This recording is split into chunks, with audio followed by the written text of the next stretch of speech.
Hi guys, it's me ChazzaHD and welcome to the Practice 2 watch along for the 2019 Hungarian Grand Prix from the Hungaroring in Budapest in Hungary. And after the last three races where we've had three, for me, classic Grand Prix, I cannot wait for this weekend. And of course, this weekend's race is the final race before the summer break comes around after this weekend's Grand Prix. So I can't wait for another race in Formula 1, and I think we are in for definitely a very intriguing and, in certain areas of the grid, I think we are in definitely for a very close Grand Prix during the weekend. But hopefully you guys, no matter where you're watching from in the world, hopefully, and as well no matter what time it is, hopefully you are having a very good Friday, what it is for me, Friday afternoon. And yeah, hopefully today you're going to be watching along and enjoying Practice 2 from the Hungaroring in Hungary.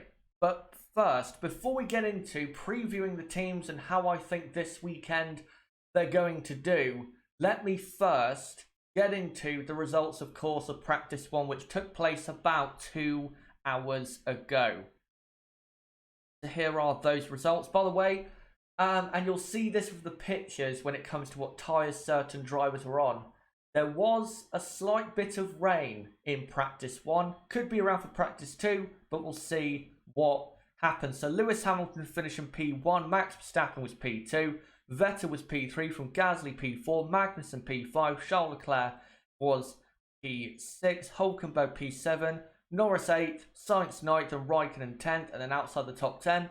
Ricciardo, Grosjean, Kvyat, Albon, Perez, Giovinazzi, Russell, Stroll, Kubica, and Bottas. Now, by the way, the reason Valtteri Bottas was at the very back was because he had some kind of issue with his power unit, so he's now gone to another one that will not incur a penalty because he's only going back to a old one, I believe, not, going into a new one. So I think Valtteri Bottas is, when it comes to parts with the power unit, I believe he is absolutely fine. But now, let's get into previewing the teams and how I think this weekend they are most likely going to do. And of course, we will start off with the Silver Arrows Mercedes. Now, of course, at Hockenheim, it was a disaster on the Sunday where their drivers were making too many errors. The team made too many errors. The car pace-wise wasn't always, at the absolute best after the midway point of the Grand Prix. And yeah, the race day at the home Grand Prix just wasn't a good day for the team. But coming to Hungary, where I think things are going to be more settled, especially on race day, I think they are going to be definitely getting a better result than they got at Hockenheim. And I think for the first time, probably since Paul Ricard, this is a track that Mercedes should absolutely be, right up there for the entire weekend. Because in Austria, of course, Ferrari were very, very quick, and so were Red Bull. At Silverstone, things were close, especially in qualifying. And in Hockenheim, Max Verstappen was right there. Now, I think Max Verstappen will be right there again, but this should be their most comfortable weekend, Mercedes, since Paul Ricard. That's not to say that it will be comfortable, but, in terms of the pace of the car and the way the car is going to be handling around this circuit, they should be very, very good because this is a high aerodynamic track and their car aerodynamically is very, very good. Is it the best car aerodynamically on the grid? I'm not sure about that. I'm not sure because I think the Red Bull is very close now aerodynamically because Red Bull have made plenty of progress as the season has gone on with their aerodynamics. So I think it will be close with other teams because, of course, it is a short lap. And because Max Verstappen has been so good, I think it will be close at times, but it should be a lot more settled than it has been for this team than the last three races, and hopefully from their point of view they can have a more settled weekend. Next up is Ferrari. Now, Ferrari at Hockenheim, I think Hockenheim mostly was a bad weekend, to be honest, because in qualifying, qualifying was terrible for both cars. Leclerc crashed out in the race. Yes, Vettel finished in P2, but they could have done so much more in that Grand Prix weekend than they did. So for me, Ferrari as a team are coming off a mostly poor weekend, and coming to this Grand Prix, I don't see Ferrari doing that well because this circuit will not suit their car. As soon as they get into the middle sector of the circuit, they will just lose a lot of time compared to the Red Bull and especially the Mercedes car, because as we know, the Ferrari aerodynamically is not good, especially on the front end, and you do need a good front end in quite a few of these corners at the Hungaroring. So I think Ferrari pace-wise, I think Ferrari are not going to be that good. I think they're probably going to be at best P4, P5, that kind of area. I don't think Ferrari are going to be, second or third. I honestly don't think that realistically that is possible when it comes to, pace over one lap. So today, don't expect, if you are a Ferrari fan or a fan of the two drivers, do not expect Ferrari to be like they were at Hockenheim in P1, P2, because they're not going to be. They're going to be probably P4 at best because that car just isn't suited to this track, and the positives about their car, such as power and straight line speed, it doesn't matter here. It really does not matter here. So I think Ferrari are probably not going to have that good of a weekend. Next up is Red Bull. Red Bull should be, with Max Verstappen, maybe not on pace with Mercedes, but definitely right there, say within 0.2 of a second, because the Red Bull aerodynamically has come on a lot since the start of the European season back in Barcelona. In Barcelona, or just before Barcelona rather, the Red Bull was quite a bit off the Mercedes car in terms of grip. But ever since the Spanish Grand Prix, after the upgrade they brought to the Spanish Grand Prix and then the upgrade they brought to Austria where they brought that new front wing, they have closed in a lot. And Red Bull, I think, are in for another, because this track is all about aerodynamics and cornering. It's going to be, I think, a good weekend for the Red Bull team. Now, for me, yes, Red Bull are going to, want to win this race because they've won 2 of the last 3 races in Formula 1. But at the end of the day, in 2019, for the rest of the season, their aim has to be to outscore Ferrari in the Constructors at the end of 2019. And I think, guys, that is honestly realistic because Red Bull are only, 45, 50 points behind?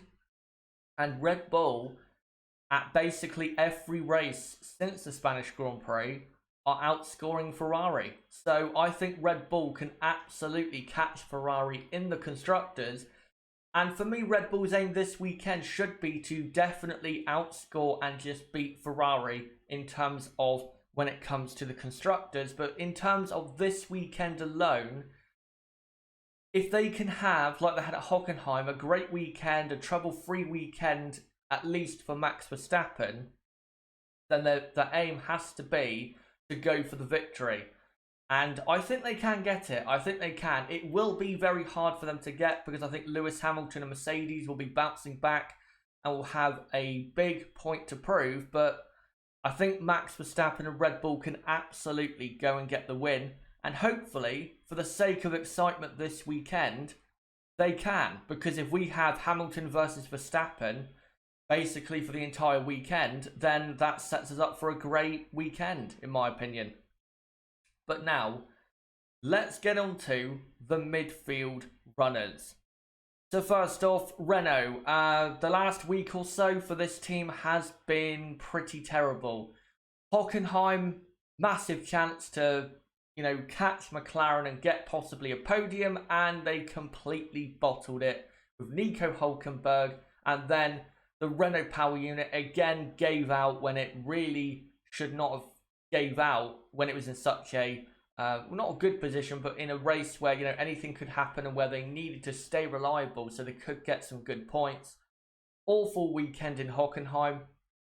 And then on the road to Hungary, one of the truckers who was bringing some of the equipment for the Renault team to this race crashed on the way to the Hungaroring. Thankfully, the guy's okay, but it just describes Renault's season. It's just not been a good season. It's not been anywhere near where it should have been for this team. This team should be constantly fighting at the front of the midfield and should be scoring strong points in not every Grand Prix, but in most Grand Prix, and they're just not doing it right now. And Renault are at the moment, they're very, very inconsistent. One race they'll be very good, and you think, you know what, Renault, they've got a really good car, but then the next race will come around and they'll have a bad car, and you'll think, well, that car just isn't good. They have no consistency, this team. And coming to this Grand Prix, I think they should be better than they were at Hockenheim, but who knows? Who honestly knows with this team? Because there's been races this season where we thought they're going to be terrible and they've been good. And there's been races where we thought they'd be good and they've been terrible. So who knows what they're going to do? Who knows what Renault are going to do? I think Daniel Ricciardo will probably be in the top 10 this weekend, because I think Ricciardo likes the Hungaroring more than Hockenheim.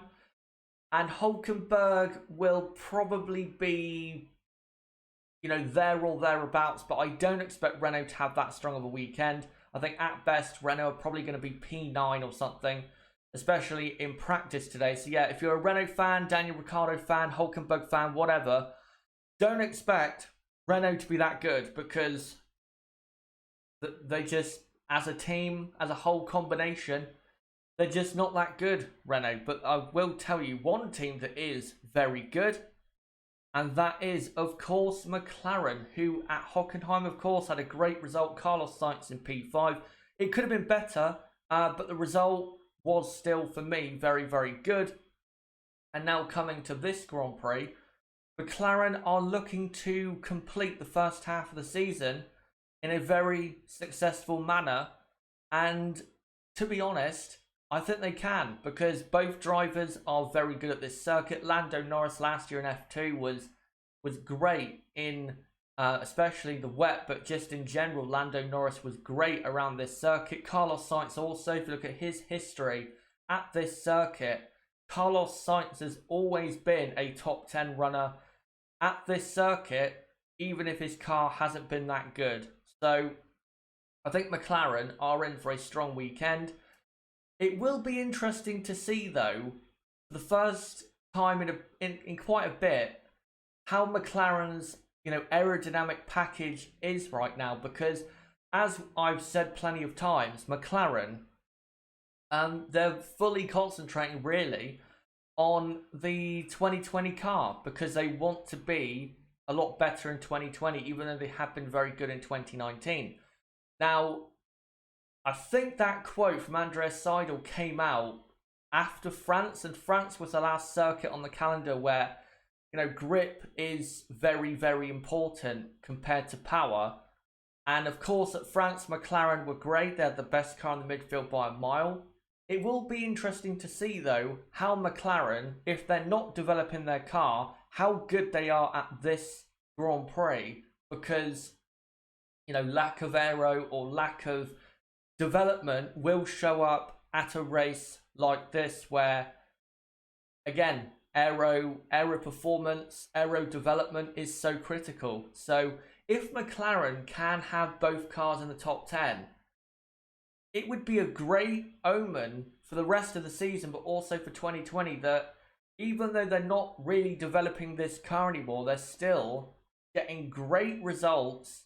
They're still, got a great pace in the car, and possibly more is coming for 2020. So I think McLaren, this weekend, they're probably going to have both cars in the top 10.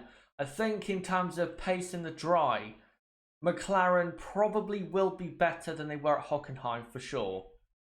But now let's get on to the rest of the midfield. Alfa Romeo. Alfa, of course, had their penalties at Hockenheim and lost P7 and P8. That's bad for them. But coming to this weekend, I think they will do pretty well with one of their cars. I think Kimi Räikkönen is basically guaranteed to be in the top 10, because Kimi loves the Hungaroring.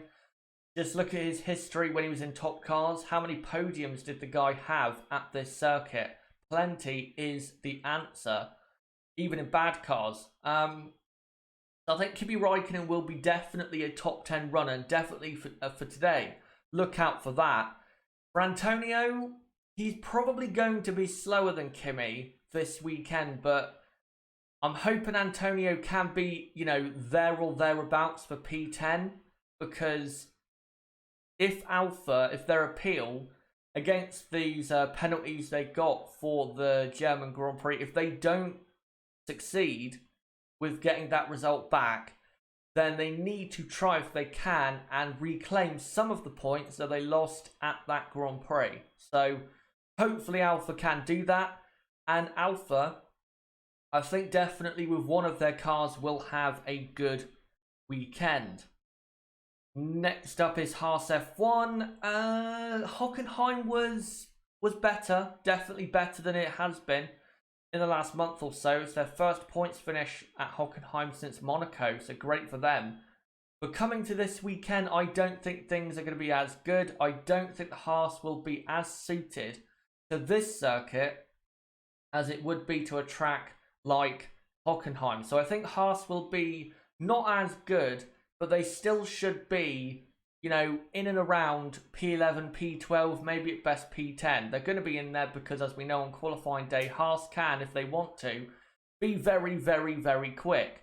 But when it comes to race pace, of course, they are going to be terrible and not finish in the points. So if Haas are going to do anything positive this weekend, it really has to be them, getting at the front of the midfield. And I don't think this weekend that that is possible.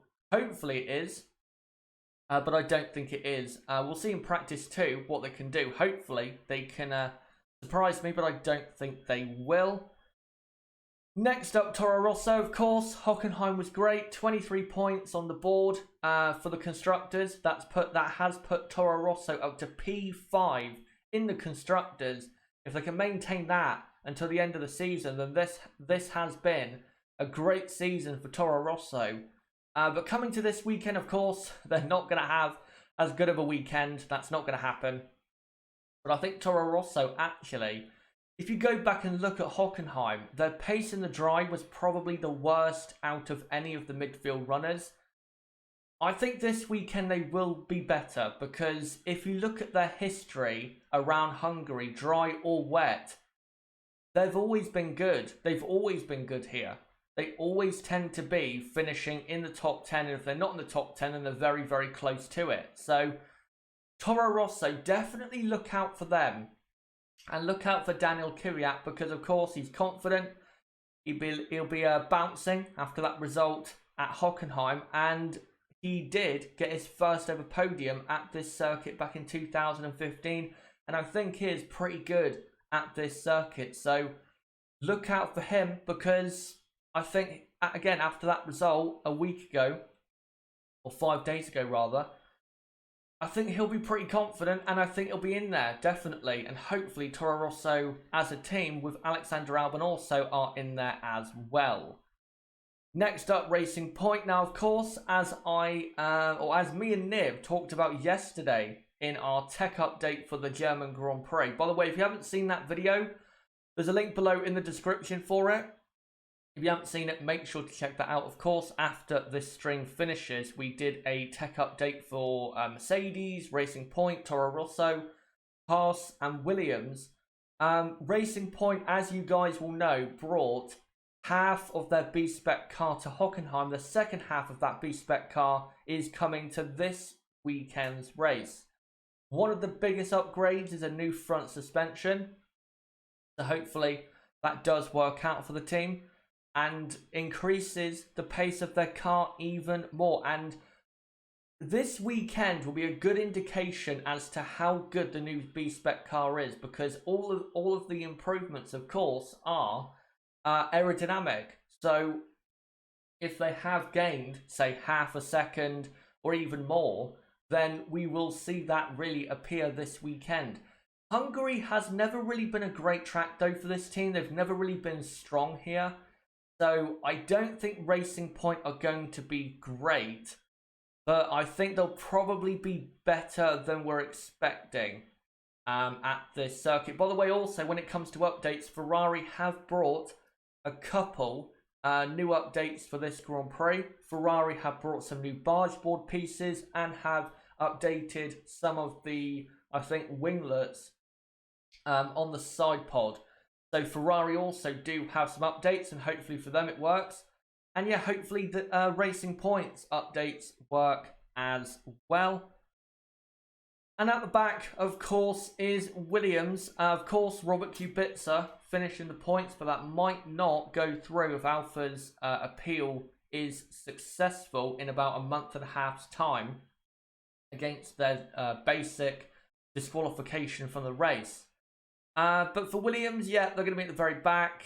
If it rains, maybe they can get closer through, pure driver skill, but I think Williams are most likely going to be at the very, very back.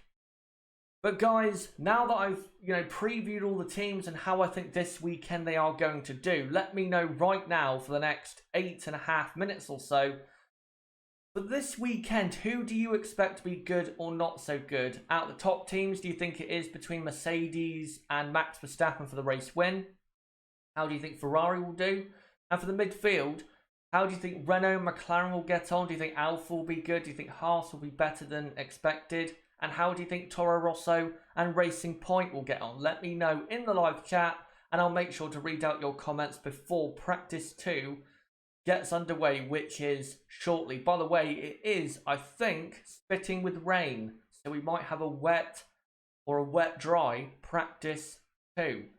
But yeah, let me know in the live chat and I'll read out your comments. But I just want to say before I do that, don't forget to subscribe for more content like this for the rest of the weekend for sure, because I consistently do watch-alongs for the entire weekend for qualifying and the race for the 2019 Hungarian Grand Prix. So if you want to be watching that content, then make sure to subscribe. Bottom right of the screen, you can do it right there, or click on my channel name, go to the homepage, subscribe, and hit the notifications bell, and also smash the like button if you want to see this content continue on the channel. But before I read out your comments, I'm going to have a quick drink because my throat is slightly sore. So let me quickly have a drink and then I'll come to you guys in a moment.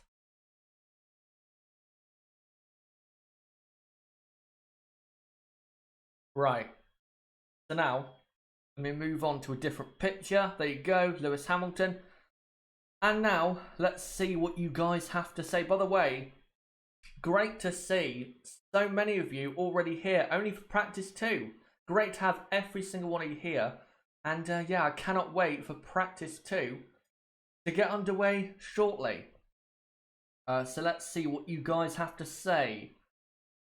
Dexter Hall, all top 3 will be close, but the Mercs will be ahead. They want to make amends for the last race. Absolutely.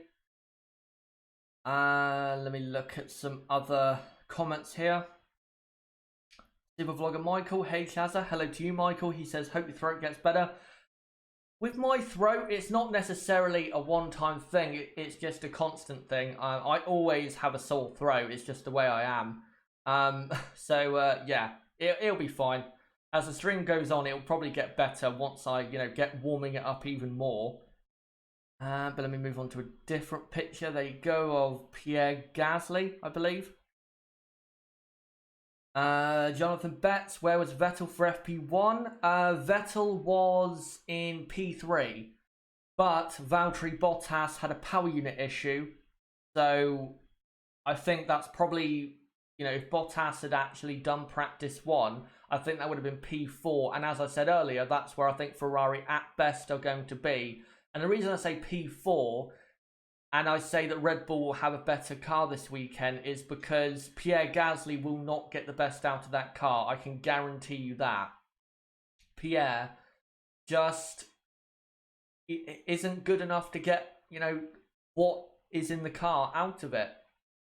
Really isn't. For example, if we, go back to Monaco, where Red Bull were clearly faster than Ferrari, Gasly was still behind Sebastian Vettel in qualifying when he should have been clearly ahead. So yeah, I think Gasly will be probably P6 at best. I don't see him racing for a podium unless we have a crazy Grand Prix on Sunday. Hans Otto, why is the Red Bull so unstable in FP1? I think it was because of wind. I think there was I don't know for sure what type of wind it was at some of the final corners, but I think it was to do with wind. And if you were watching along for practice in Austria, you will know that wind does make a hell of a difference to the grip of the cars. Because in practice 2 in Austria, Bottas, Vettel, and Verstappen all fell off the circuit because of the wind catching them out. So I think it was mainly to do with that. Hopefully, though, that doesn't become a longer issue as the weekend unfolds. And here you go, here's a picture of Max Verstappen. And by the way, just to let people know who are new and are watching for the first time, what I do for watch-alongs is, one, of course, I do not provide live footage of the session because that would be obvious copyright infringement and the channel would be took down very, very quickly. So what I do is I show pictures that I get from Twitter and I'll have a live running order running along the bottom of the screen with the live order from the Hungaroring. I just had to clear my throat there. Yeah, I have a live running order running along the bottom of the screen to show the live order. I'll have the timer in the top left to show you guys how long is left in the session. And then basically, I will provide a radio style commentary of what is going on during the session. And also, if you are watching the session today, please bear in mind that I do have a bit of a delay with the system I am watching practice 2 on. The delay is between 45 seconds and a minute. So if when practice 2 gets underway and the green light goes for the session, if you want to, just pause your system for, I don't know, 45 seconds to a minute. And then I'll say, you know, session has started. Then you can press play again if you want to sync up with me. But if you don't and you're watching the session, that's fine. But if you're listening, of course, that won't be an issue. But if you are listening and you can't watch, if you're listening at work or something, then don't worry, I'll keep you updated as to what is going on. But yeah, great to see 207 watching live. By the way, Pranav, yes, will this stream be up on Sunday too? Yes, it will. What we do is, so we've got practice 2 watch along today. Tomorrow will be the qualifying watch along from 1 PM UK time. And then on Sunday, it'll be the race watch along from 10 past 1 PM UK time till about 4 PM UK time. So yeah, that's what we do. Right, let me read out a couple of the names. Chazza sounds like an Aussie name. It definitely sounds more like an Aussie name than a French name, I can tell you that. And yet Jordan Hill clarifying there was a tailwind in the last corner. Yeah, that's why Verstappen was spinning there earlier. Gina, do you think this Grand Prix is Bottas's last chance in the championship? No, because, well, the championship for me is already over. Valtteri's mistake at Hockenheim, that was the final blow. Valtteri is not coming back from that, because if Valtteri had finished in P2 and gained, what, 17 points on Lewis Hamilton, then I'd say, you know, it's right back on, because the gap would have been down to, what, 21, 22 points? But now that Hamilton's still pulled away and Hamilton is now, what, 41 points ahead, I just don't see how Valtteri, especially after that error, comes back from that. So yeah, I think Valtteri is done when it comes to the Drivers' Championship. And when it comes to the Drivers' Championship, I think the main story now is, can Max Verstappen finish in P2? I think he can, but it will be tough for him to do so. But now let me quickly get the timer and text ready for you guys. Of course, practice 2 is a 1 hour and a half session. And it looks as though it's going to be a bit of a wet one. So that's going to hurt people's programs, of course. There you go. I'll get the timer up in just a moment. Just got to make sure I get Twitter going as well, because of course that's how I show you guys the pictures. but I'll get the timer up in just a moment. By the way, Valtteri Bottas back in his car, and his car looks completely fixed now.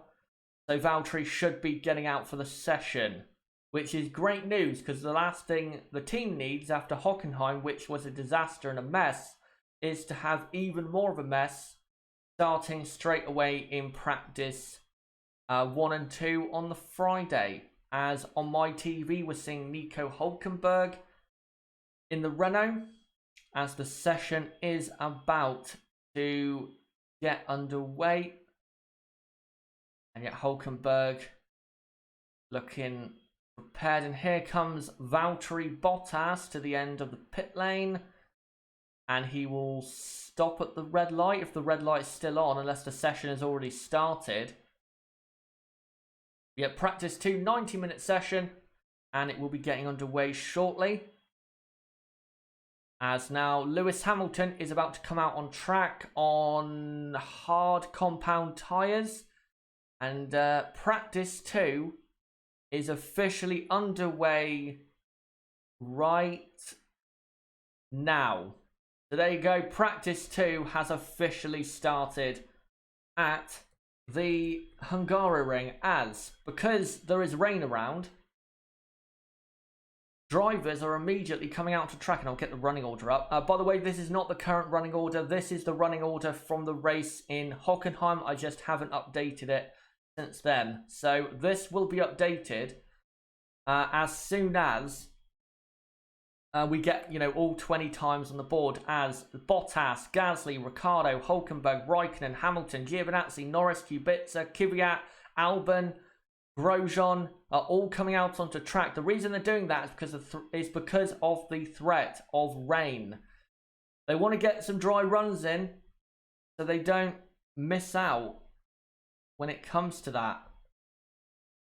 But let me try for you guys and find a first picture to put on the screen. And just looking to see if there is one. Not at the moment. But yeah, Valtteri Bottas is probably going to be the first driver to set a lap if he does decide to do so on the medium compound tyres. As also Kevin Magnussen, George Russell and Max Verstappen and Sebastian Vettel are now on circuit. And Carlos Sainz. And yet Valtteri will do the first time of the session. So let's see what Valtteri has with his first, as Charles Leclerc comes out the pit lane. Let's see what Valtteri has for his first time of really the day, because he didn't set a lap time in practice 1 as he now comes through turn 1, now down to turn number 3. Very important not in turn 3 to lock up the inside front, because if you do, then you will lose probably about half a second to a second of lap time. As he now comes up to the end of the first sector.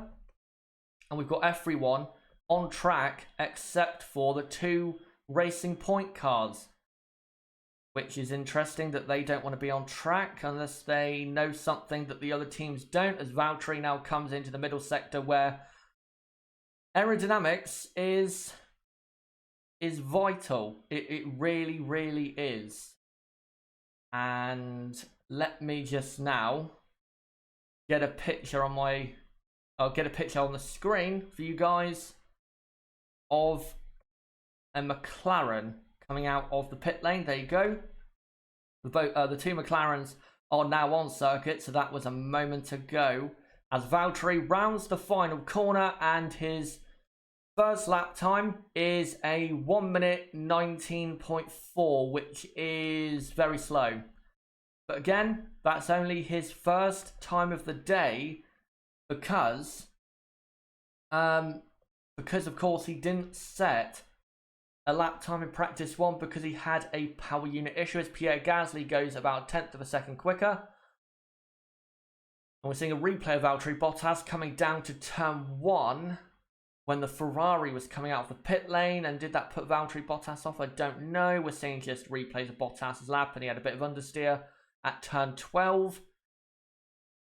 But yeah, if it does start raining a lot very soon, and it is going to be dry tomorrow, then they'll want to get their quali runs in as quick as possible, because that want to know how quick the car really is on low fuel is Kimi Raikkonen now P1, and we've got a car on the wall, and it's Alexander Albon. Alexander Albon has gone into the wall, and we have a red flag. And that is at turn 14, I think. So that's the final corner. Albon binning it at the final corner. So red flags have gone out. Of course, the timer will keep going because in practice, they don't stop the timer. So I'll do some of the order now. But yeah, Alexander Albon bins it at the final corner. We'll see what he did. I'm going to assume the rear end came round and forced him to go off the circuit. So Kimi Raikkonen was P1 just then. Gasly P2. And Bottas P3, I believe. So here we go. Albon into the final corner. Let's see what he does. Oh, and he on the entry to the final corner, he touched the grass on the entry. Yeah, clipped the grass with the rear tyre. That spun the car round, and he went to the scene of the accident. Quite a big impact against the tyre barrier. That might be a possible gearbox replacement, because that was a hard hit against the barriers. So, oh, that's a bad start to the session there for Alexander Albon. And that is not going to impress, of course, the people at the team and also Red Bull. So let me just do some of this order. Most of this order is a bit all over the place because most of these people have not set a lap time, but I might as well just do it now. So Giovinazzi 6th, you got Ricciardo 7th, and let me just actually quickly try and get a picture on screen for you guys of Alexander Albon's crash, if I can, because I know you guys will want to see that. Let me see if I can get it on screen. Not yet. It hasn't appeared yet on Twitter, so I will get it on the screen very soon. But yeah, Albon already out of the session. I don't think Albon will get back into the session because I think it will take a bit longer than an hour and 20 minutes to fix that car, because I think also the gearbox might be a bit damaged, and also you can see that on the TV the wheel rim is also severely damaged there. So we've seen a replay. So yeah, Albon comes into the final corner, tries to, as most drivers do, take a wide exit to get great turn-in, but then touches the grass on entry with the rear tyre, spins the car round, and then hits the barrier pretty hard. And the car actually flew up in the air after it hit the barriers. And yeah, I think that will damage the car quite a bit, and that could be a new gearbox in that car.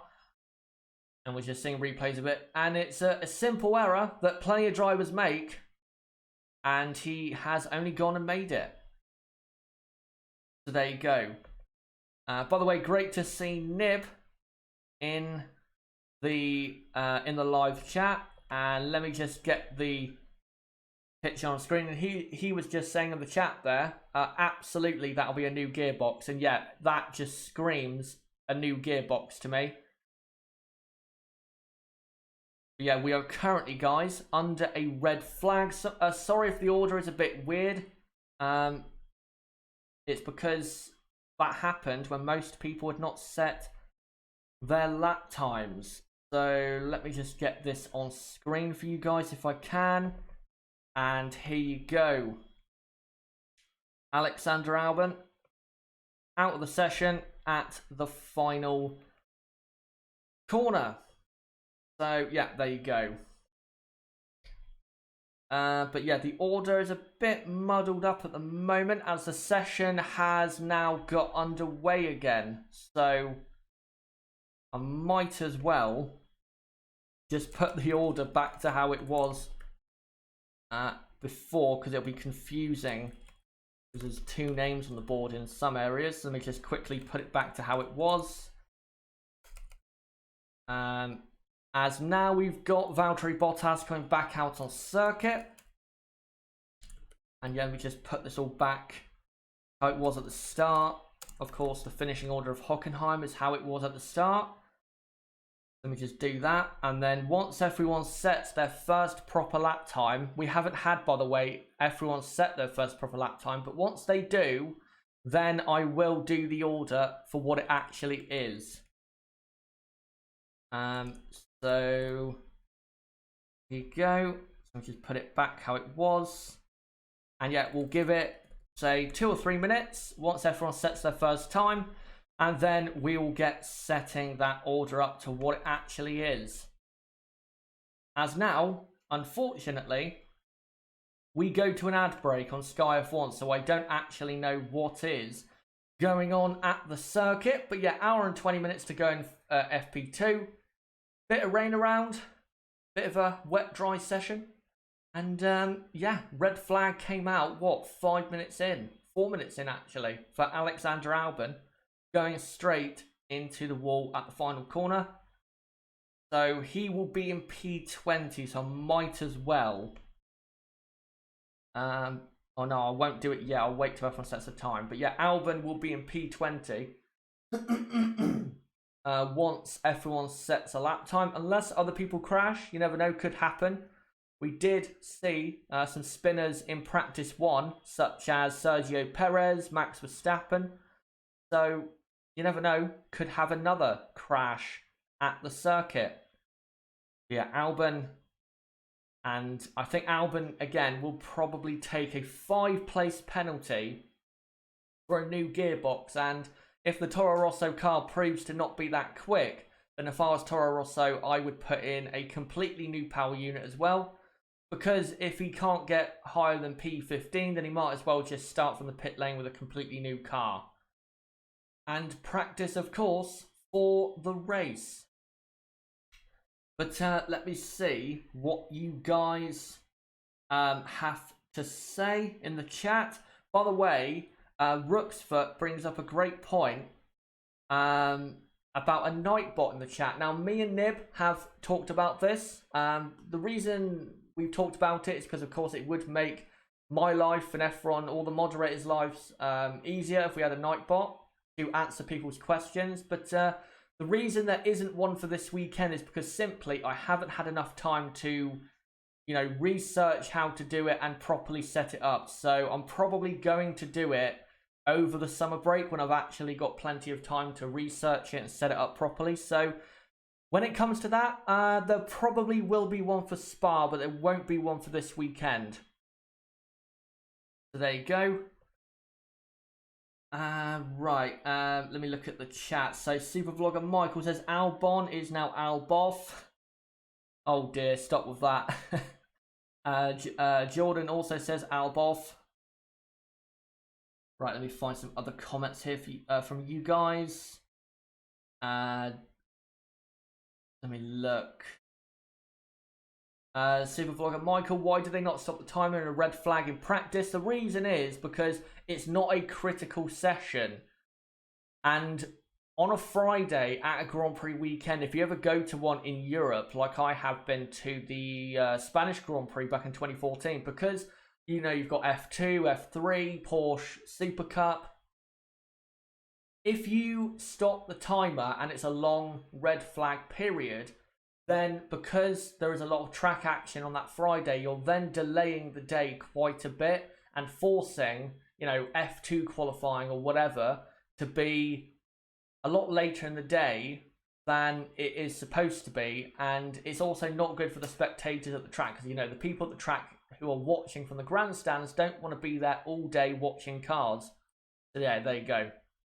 As come back from the ad break, and Charles Leclerc is currently on a lap on the medium compound tyres as he whips it into 13. Car looking a bit unstable on the rear as he now comes into the final corner. And the Ferrari comes round the final corner and now to the line, and he does a 1:19.0, which is about 0.8 of a second slower than Valtteri Bottas, who is for now P1. As Daniel Ricciardo is P2, then Hamilton, Raikkonen, Leclerc, Gasly, Vettel, Hulkenberg, Sainz, Kvyat, that's the top 10. I'll update that on the screen in just a moment once everyone has set their time, which is going to be very soon, as we're seeing a replay of Antonio Giovinazzi running wide at turn 6, I believe. As who is this? This is Max Verstappen on an out lap. Max Verstappen, who is now rounding the final corner on the medium compound tyres, and let's see what Max can do. And once Max, by the way, sets this time, I will update the order for what it is. And Max now turns into turn 1, car looking good. Opens the DRS, now coming down to turn number turn 2, not turn 3. Now comes into, he runs a bit wide, Max, and the rear gets a bit skittish, but now we cut away for Martin Brundle at turn 4, which is annoying. As Max Verstappen, sparking away, throws it into 4. But I don't know what he's doing on the rest of the lap, unfortunately, because Sky love to do this Martin Brundle trackside piece. So once they cut away, we'll know what the order is, and I'll be able to tell you what Max Verstappen has done for his first run. As we've got Daniel Kvyat going through turn 4 quite slowly, and Alpha going through quickly on a proper quali sim run. And here comes a Renault of Hulkenberg on a slow run. Here comes a Ferrari. And a Williams is a very fast corner. I will say, I know as a spectator you can't get that close to turn 4, but it definitely is a corner that in Formula 1 I would love to watch a Formula 1 car from if I was actually at the circuit, because you get to see just how amazing these cars are at high speed. As I think Leclerc just went through turn 4, as some spots of rain are now falling at the circuit, as a Racing Point with green high-vis paint on their rear wing goes through there. Another Racing Point through turn 4. And yet, unfortunately, we're just watching turn 4 for now. Simon Troop, Sky F1 is bad at doing things. Yeah. Yeah. I will, and I said this, I think, for the Practice 2 watch along for Germany. I think this piece was great a couple years ago when they did it, but now it's a bit outdated, to be honest. But Max Verstappen has set a lap and gone P2 behind Lewis Hamilton. So let me now start doing the order. So Lewis Hamilton is currently P1 by half a tenth from Max Verstappen. That's just what we want to see for this weekend. Valtteri Bottas is P3. P4 is Pierre Gasly in the other Red Bull. P5, Daniel Ricciardo. I believe, by the way, most people are on medium tyres. Yeah, I think they are. I don't think really anyone is on softs. Yeah, Ricciardo is 5th. Raikkonen is in P6. And then it's Antonio Giovinazzi in P7. P8 is Charles Leclerc. P9 is Daniel Kvyat, the only Toro Rosso remaining in the session. Because if you're just joining us, as you can see on screen, Alexander Albon crashed 5 minutes into the session at the final corner via touching the grass on entry and going to the scene of his own accident, as Hulkenberg now goes P7 in the Renault. Let me quickly update that. Hulkenberg up to P7. Renault looking good at the moment, but the conditions are a bit weird, I have to say. That puts Giovinazzi down, puts Leclerc down. Daniel Kvyat is now P10. And then P11 is Romain Grosjean. As Lewis Hamilton goes even faster, does a 17.9. So he improved by about a tenth on that lap. But yeah, Grosjean P11. Vettel is P12. Carlos Sainz, as we had a yellow flag briefly there. Carlos Sainz is P13. P14, as Magnussen now goes P12. The order is changing around quite a lot. As Max Verstappen now goes fastest by just under a tenth of a second. As George Russell comes to the line and goes 17th ahead of Norris and Kubica, which is interesting. So Magnussen is 12th, and then it is Vettel 13th.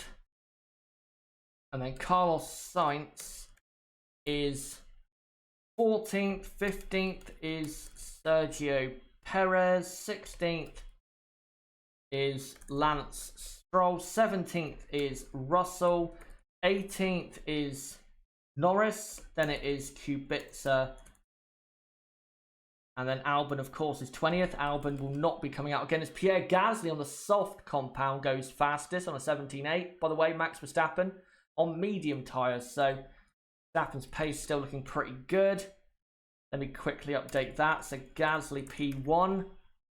P2 Max Verstappen. P3 is Lewis Hamilton, who apparently was on hard tyres for that run. So that's pretty impressive from Hamilton. Bottas P4, and then Charles Leclerc has just gone up to P7 for Ferrari, as we're seeing a replay of Sebastian Vettel at the chicane in the middle sector, and he goes straight on.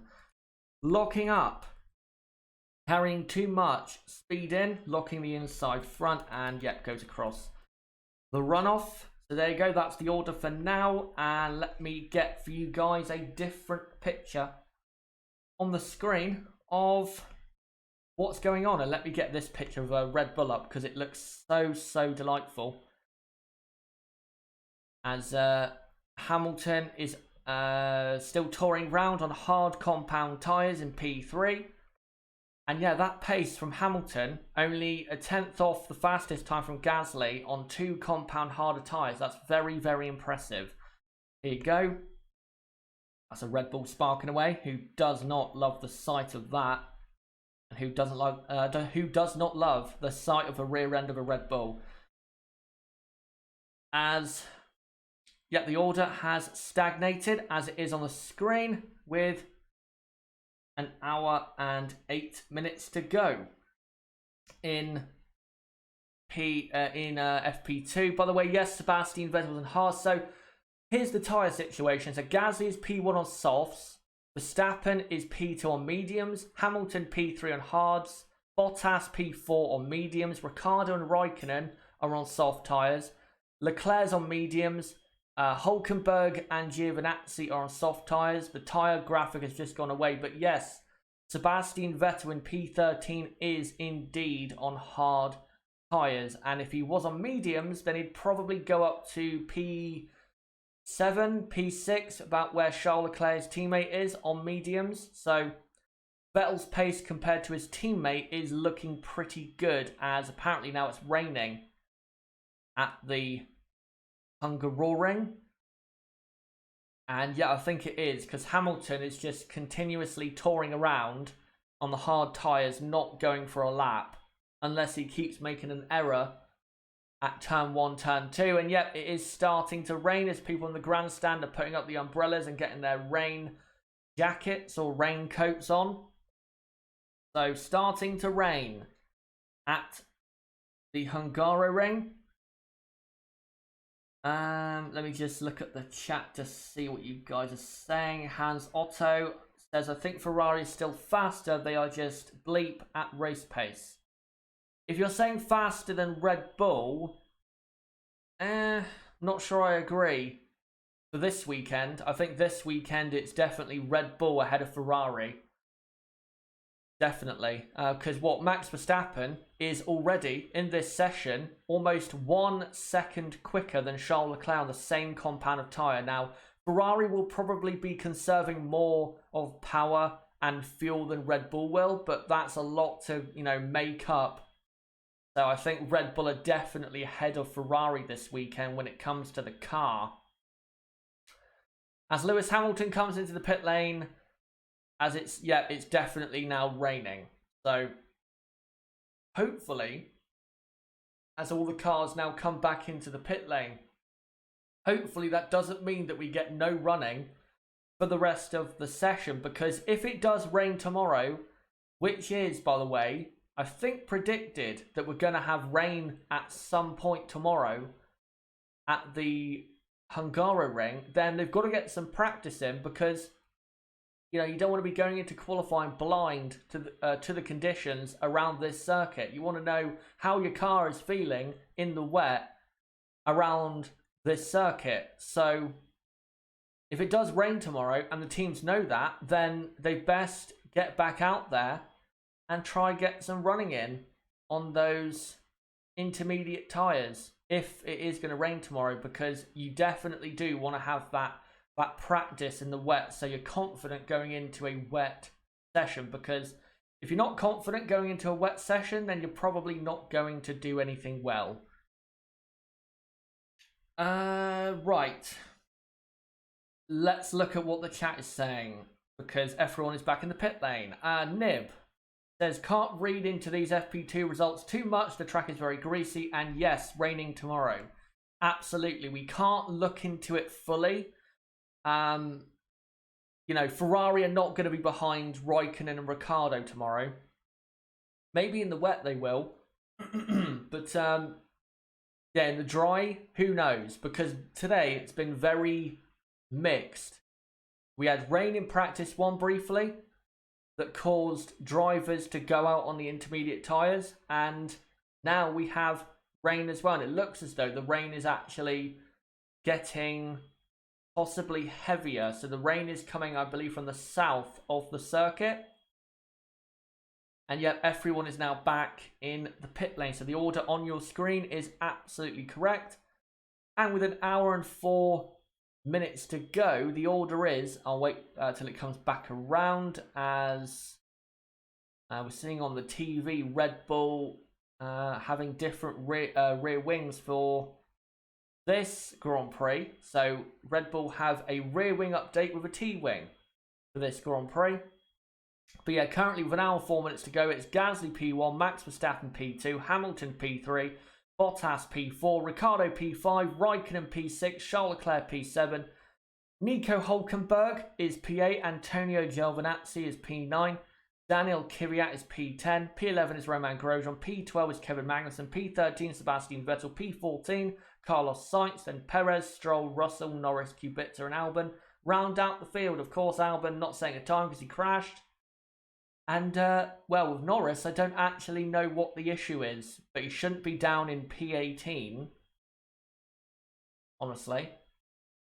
But yeah, let me look at what you guys have to say. Eugene Kelly. Chazza, did you see Hamilton saying he would like to have Max as a teammate since everybody thinks Max is better than him? I hope you do a video on this. I might do a video, like a driver comparison video of who I think right now is better, but that probably won't come for a bit of time. Say, I don't know, for another month or so, because I've got other videos planned coming up in the next month or so. And by the way, just to let you guys know, when it comes to summer break content, make sure to tune in to the race watch along, because at the end of that stream, I will let you guys know what is coming up during the summer break. And by the way, there is plenty coming up on the channel during the summer break. We ain't going to be taking a big break. There'll be plenty of content coming up during that 4 weeks in between. You know, Hungary and then Spa. But when it comes to Hamilton having Max Verstappen as a teammate, yeah, that's not going to happen. And I don't think Lewis is actually telling the truth when he's saying he wants to have Max as a teammate. He doesn't, because the last thing he needs, if he's going to, you know, win title number 6, title number 7, title number 8, the last thing he needs and wants is a Max Verstappen in the team, because not that Lewis thinks he won't be able to beat Max. I think Lewis and Max would be great in, you know, a single team, and I think Lewis probably, if he was absolutely at his best for most of the season, I think Lewis probably would just about come out on top right now. But he doesn't want, you know, a Max Verstappen in his team, because it's not going to help his, you know, career, because Lewis Hamilton, as by the way, Valtteri Bottas has come out on circuit on intermediate tyres, that is. He doesn't want Max Verstappen to ruin his legacy or ruin the end part of his career, because Hamilton's career is getting to those final few years. Lewis Hamilton at the moment is in the last, I would say, 3 or 4 years of his career. If you were to compare Hamilton's career and where he is right now in his career to, say, Michael Schumacher, then Lewis Hamilton is currently in the 2004 season to where, you know, where Michael was. He's in the best car, best team, best everything. He's in a very, very comfortable position. Hasn't necessarily in all the races been the best driver, but when it's mattered most, he's, you know, produced his absolute best form, which is what Michael was doing in 2004. When it mattered most, he banged in a lap and destroyed the competition. So Lewis, I think, yeah, is probably not keen on having Max as a teammate, because Lewis wants to end his career as probably the most successful driver ever, and having Max Verstappen in the same team will ruin that. It will absolutely ruin that. Right. Let's see what you guys have to say. Rooksfoot, a guy who had Alonso as his rookie teammate, isn't worried by his teammate. I don't think Lewis will be, you know, worried, but I don't think top drivers want other top drivers in their team that they are the, you know, the leader of. Like Sebastian Vettel, I can tell you, was not keen on having Charles Leclerc at Ferrari. I don't care what anyone says. If Vettel was in charge of the decision making, Kimi Raikkonen would still be at Ferrari. Absolutely 1,000,000%. But now with Charles Leclerc at the team, now you can see that Sebastian, it's not really his team anymore, because Charles Leclerc has been quite good this season and is another top driver that is challenging his spot in the team. And top drivers, when they're in top teams and they're the clear leader of that team, again, they don't want another top driver coming to their team. That's just not the way it works. That's why Michael Schumacher never had, you know, Kimi Raikkonen be his teammate or Fernando Alonso, because it was his team and whoever he wanted as a teammate would be his teammate. So, yeah, I don't think Lewis, again, will be keen on Max as a teammate. Let me quickly, though, for you guys, try and find a different picture, because again, no running really at the moment with 58.5 minutes to go in practice 2, because it's raining and all the time so far was set in the dry. Again, Gasly P1, Verstappen P2, followed by Hamilton and Bottas Ferrari in P7 and P13. But let me get a picture on the screen of Sebastian Vettel going deep at the chicane in the middle sector. Let me just adjust, and there you go. Yeah, Vettel not having a great time, but then again, he was on the hard tyres. I'm sure Sebastian could go, if he was on soft tyres, I think Sebastian would probably go P5 based on, you know, where other people are compared to his hard tyre time. But again, it's raining, so he can't go out on track and improve. But let me just, again, continue reading out the chat whilst we have no action on the circuit. Hans Otto, Max is better than Rosberg, and did Hamilton like him in his team? True, but Rosberg was there before Lewis Hamilton. So, you know, Hamilton couldn't tell them to kick him out when he joined. That's not the way it works. If Hamilton was there before Rosberg and Hamilton knew Nico would be a threat, I don't think he would be great with, you know, accepting Nico into the team, even though, of course, when they became teammates, they were good friends, but that, of course, ended very, very quickly. By the way, though, I think if Rosberg had continued in Formula 1 after his world title win, I don't think Rosberg would have stayed at Mercedes very long, because I think the team were keen to break that partnership up. And I think, honestly, Hamilton and Bottas are more of an effective partnership than Hamilton and Rosberg were. They work better for me as a pair than Hamilton and Rosberg did. Yes, Hamilton and Rosberg had plenty of 1-2 finishes, but they had the best car. for 3 years straight.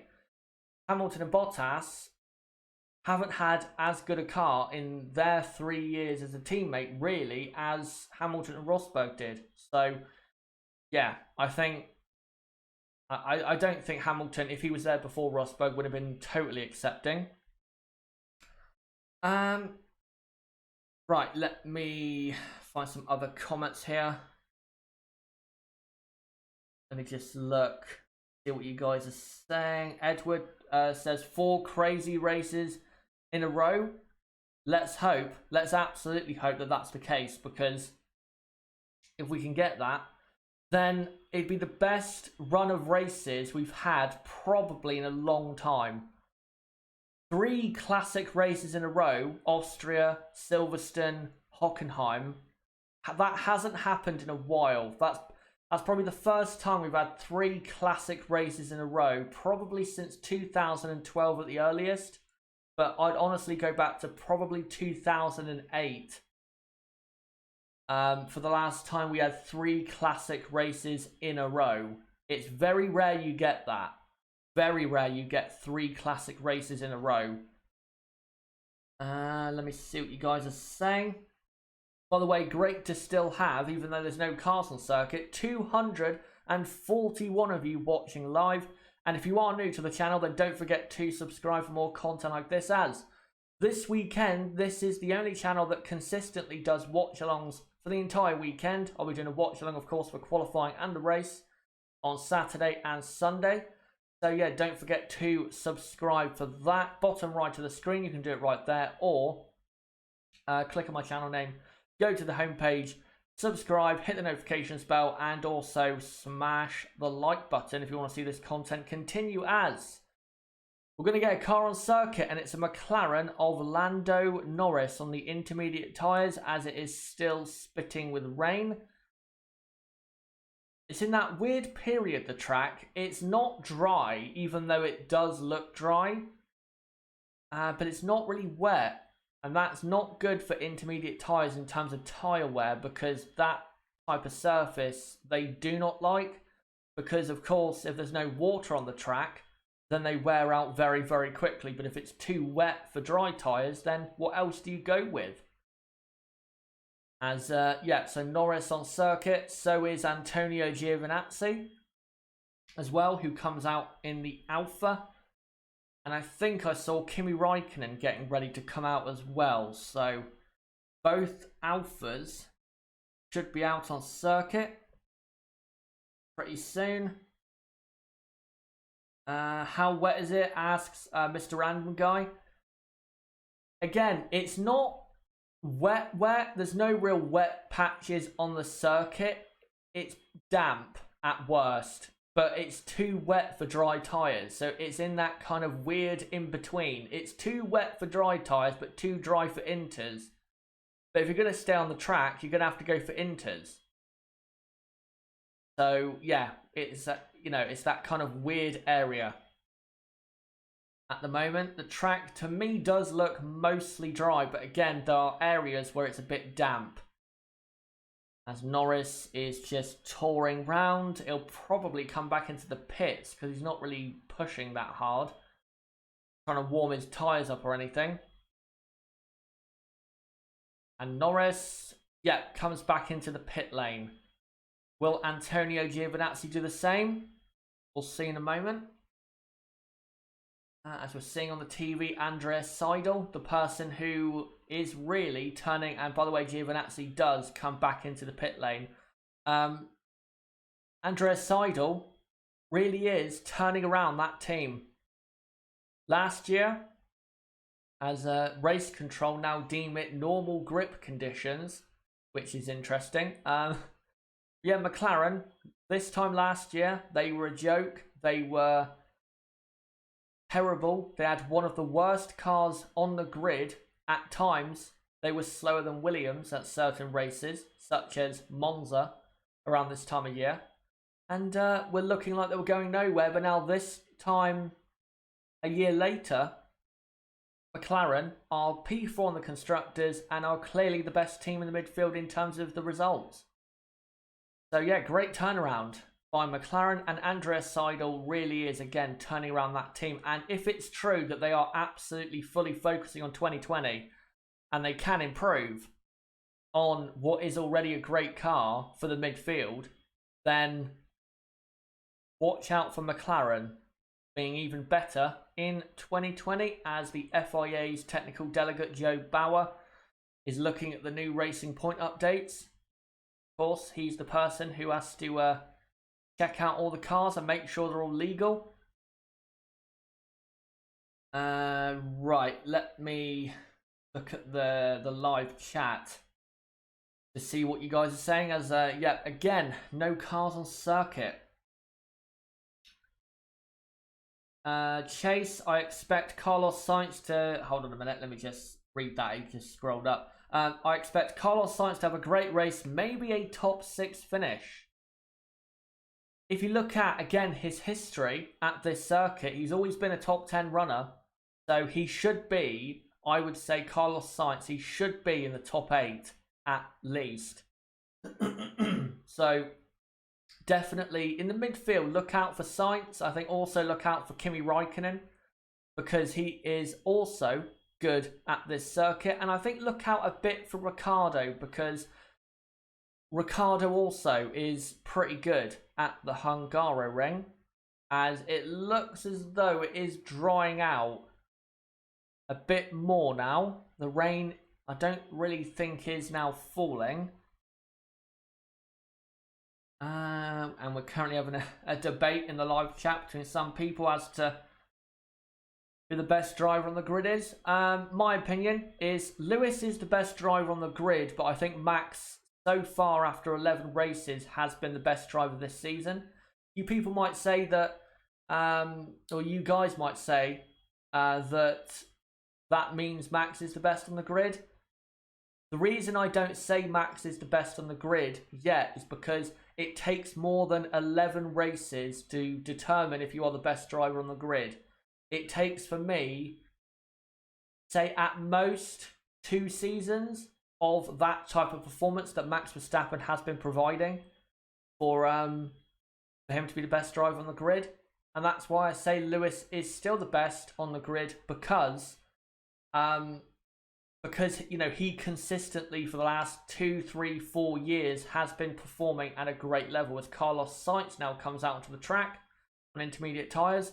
And yeah, if Max Verstappen continues this in a car that is clearly not as good until the end of 2020 going into 2021, then I think Max Verstappen will become the best on the grid.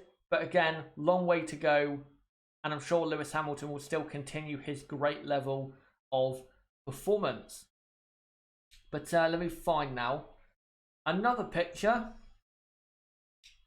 as yeah, we're still really waiting basically for the rain to finish, and then we'll get some dry times in a moment.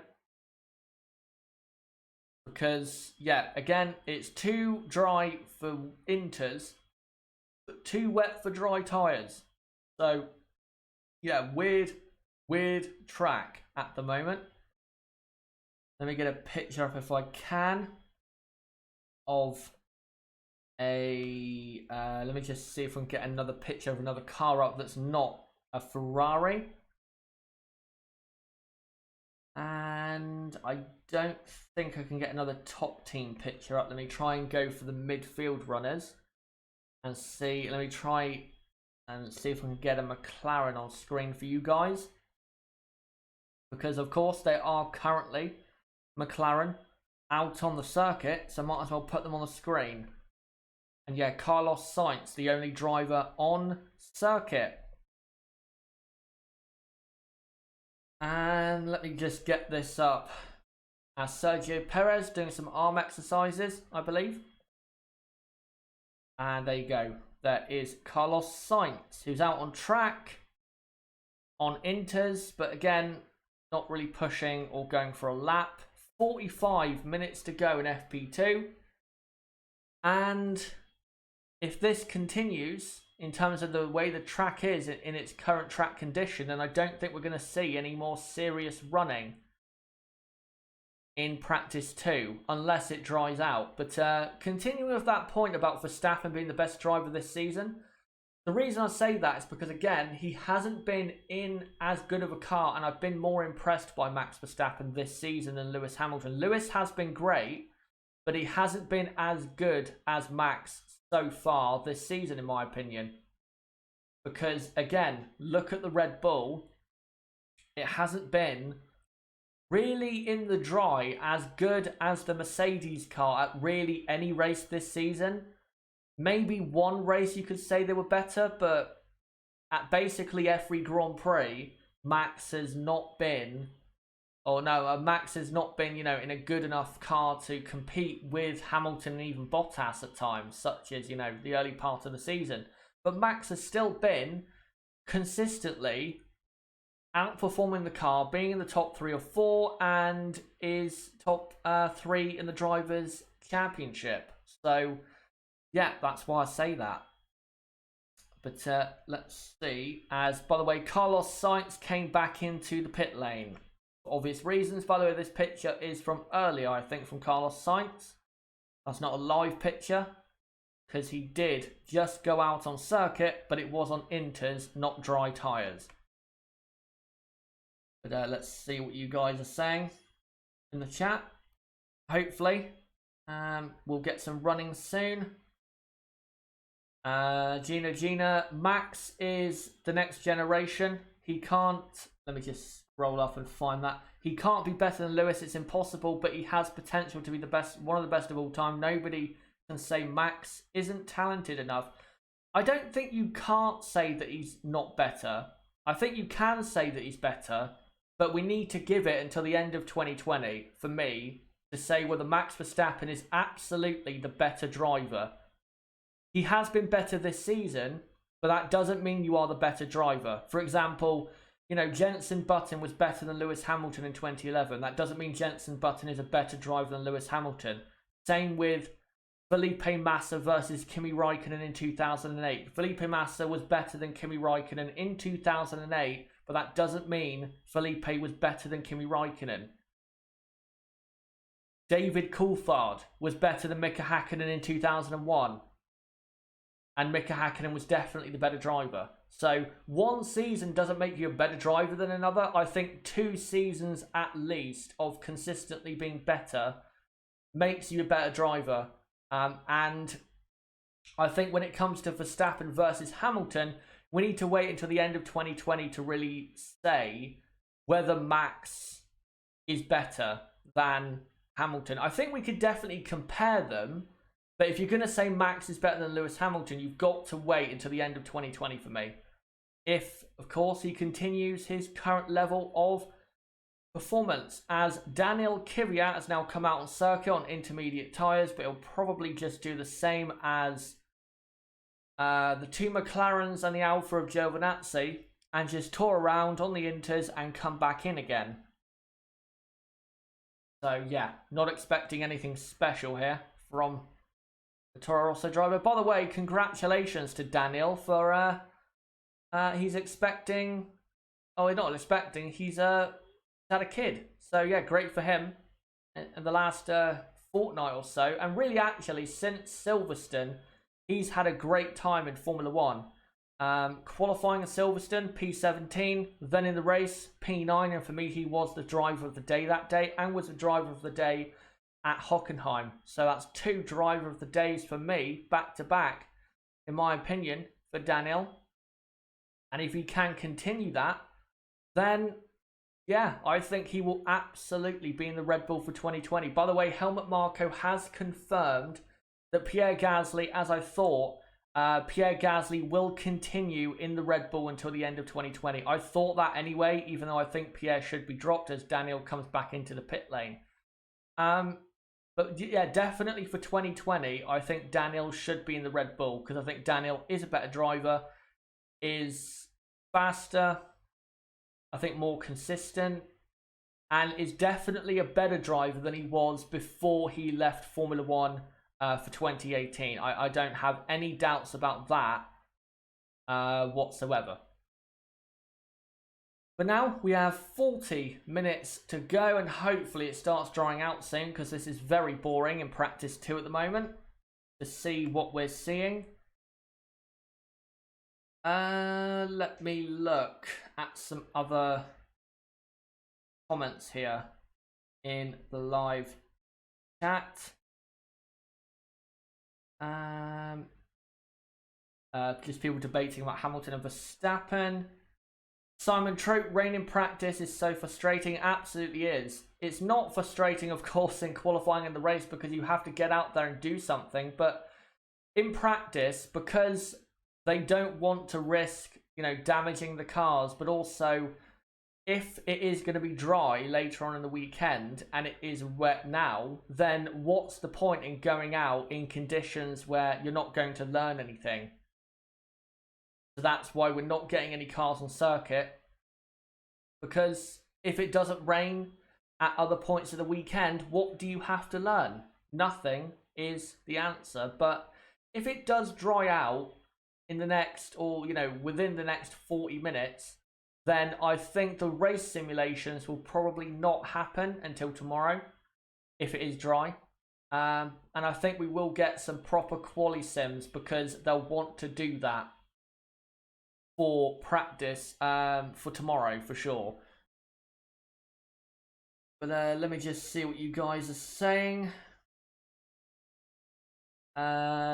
Chase says Verstappen is a great aggressive driver, but I swear Hamilton is just so consistent. Last week was such a shock. I think he will refine his form this race. Yeah, I think people forget Lewis Hamilton. Yes, he had a bad race in Hockenheim, but he's still a great driver. That was, what, one bad performance? That's probably the worst performance he's had in a long time. Probably since Hungary 2015 or some kind of race like that. But that performance in Hockenheim is a rarity. You cannot argue against that. That's not what Lewis Hamilton does on a regular basis. So I don't think you can look at that performance and really, off of that just one race, judge Lewis Hamilton, because every driver has a really bad race. Every driver has one. But the best drivers are the drivers that don't have those often. And Lewis Hamilton doesn't really have those anymore as often as he did when he was younger. But he was younger and more inconsistent back then. But now he's older and more consistent. Those types of weekends and races are very rare to see from Lewis Hamilton.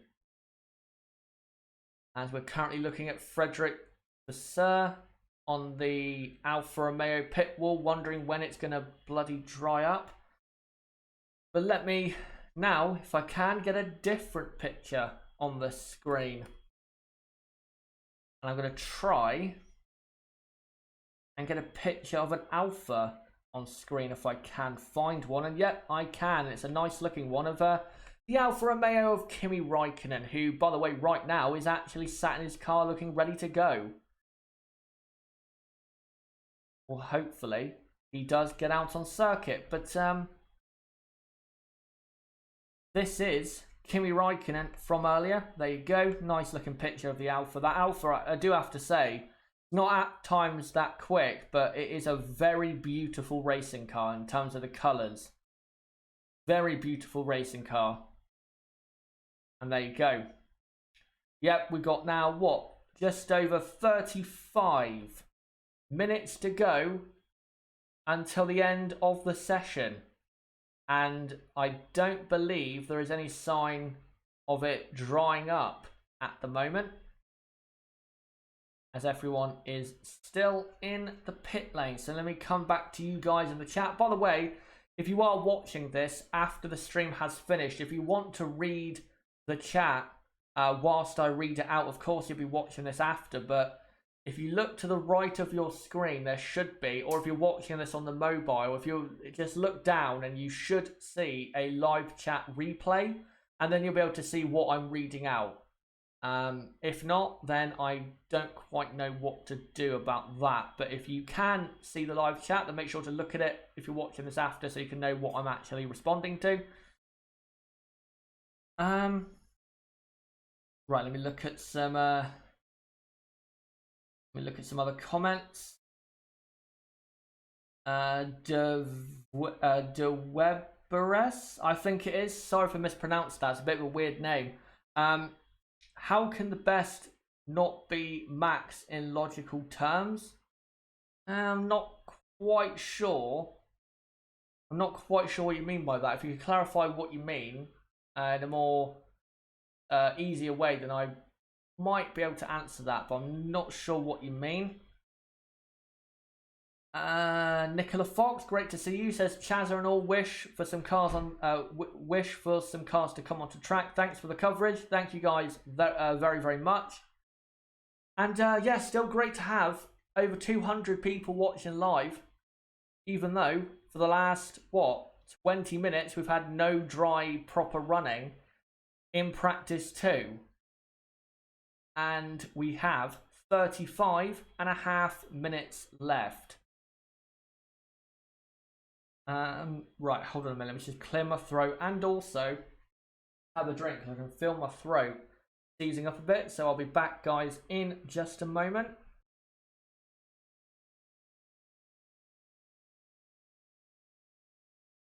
Right, and I am back as Sky now goes to an ad break. And yeah, whilst we wait for the rain to stop, if it ever does, let me now continue reading out the chat. Simon Troop, will you be watching F2 and F3 this weekend? I will be probably watching the feature race for F2, because I always do, because as I'm finishing my review for qualifying, it appears on the Sky F1 coverage, so I always do. I never watch the sprint race because I can't be bothered to get up that early in the morning, but I always watch the feature race because the feature race is always the best race from the feeder series weekend, you have to say. Right. Tommy says rain has stopped, I read from Twitter. Hopefully that is indeed correct. Let me just see if I've got any super chats. Nope, I haven't yet. Right, let me look at some other comments here. Eugene Kelly says Hamilton wanted to retire the car because he wanted to save the engine and the car was damaged. Shake my head. Do you not hear or read Hamilton's reason for saying that? I think you're responding to someone else, but I get Lewis Hamilton's thinking, and I think if it was not as a chaotic Grand Prix, then he would have been probably right to say that. But because of how chaotic the race was and how it was constantly going back and forth between wet and dry and positions were moving all over the place, I think it was wrong for Lewis Hamilton to say retire the car. Because as Peter Bonington, Lewis Hamilton's engineer, said, because of the chaotic race, there was plenty more opportunities for Lewis Hamilton to get back into it. So I think, given the example of what that race was, I think Lewis was in the wrong for that. But if it was, a boring race, Lewis Hamilton had a damaged front wing, was in P12 and had no hope of doing anything, then if he said, save the car, save the engine, save the gearbox, save the brakes, whatever, then I would have not really had any issue with it, because it would have made a lot more sense to just save the car when they're not in a good position. But because of that race and because of how chaotic it was, and because Lewis Hamilton still had a great chance of still getting back in there, and by the way, because of the Alfa Romeo penalties, he did get back into P9. I don't think in that example, in that race, it was right to say that and right to think that, because again, it could have easily come back to Lewis Hamilton, and well, he did finish at the end of the day in the points by continuing and not retiring the car. And you never know, if Lewis has some bad luck and Valtteri gets a couple race wins when Lewis has that bad luck, if the championship is decided by 2 points that Lewis got at Hockenheim, then I think it'll be proven that he was right to continue that Grand Prix. But we do now have great news. We have Carlos Sainz on circuit in on medium compound tyres. So let's see whether Carlos can actually set a competitive time, because if he can, then I think everyone with 30 minutes to go will come back out onto circuit. As for some reason on the screen, I think they're showing a replay. And yeah, Carlos Sainz went off the circuit at one of the corners. I think this is a replay on the TV, as my timer is about just under a minute ahead. So I think this is a replay of Carlos Sainz. I don't think this is live. And yet Sainz, he was on dry tyres, but then came back into the pit lane. So I think it is still a bit too wet for those dry tyres. But if it continues to dry out, slowly but surely, as I say that, starts to split with rain, then yeah, hopefully we'll get some running going again as Sainz is in the pits. But again, I think this is a replay, because my timer hasn't stopped at any point, or, you know, fast forward too quickly, and yet that was a replay, I'm pretty sure. As Sainz, and yet Sainz went deep at turn 12, because again, too wet. Too wet. Super Vlogger Michael Chaza, your timer is 25 seconds behind. Probably for you, because you're probably ahead on your feed. And again, remember my feed that I watch practice on is actually a bit behind. But yeah, for some reason, the timer for practice has gone behind. So I'm going to get rid of it quickly, the timer, and reset it. Because I don't know why it's done that. That's never happened before. So I'll reset it in just a moment, as we're about to come up to the 30 minutes to go mark. In about 13 seconds, as it is still raining. 22 degrees air temperature. Track temperature is about 27, so not that hot. And the timer is now in sync. There you go. 30 minutes to go in second practice, as Charles Leclerc is doing something, throwing something up. Right, let me look at some other comments here.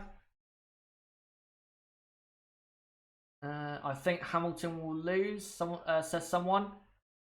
Again, if my timer is not in line with your timer, if you're watching the session, again, that's probably because your device is actually ahead of my feed that I'm watching it on. So just make sure to pause for the amount of time that you're ahead of me if you want to sync up. But again, I can't do anything about that.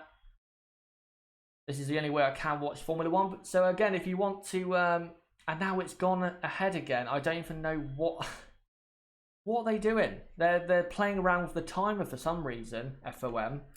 So I think my timer actually was right, but they were for some reason showing a 4-minute replay. I don't understand why that's happening. FOM is playing a weird game. Maybe they're trying to run down the session because everyone's bored. I don't know. But now, there you go. 28 minutes to go, and it shouldn't. It should now be synced up for the rest of the session. I don't know why it keeps falling out sync.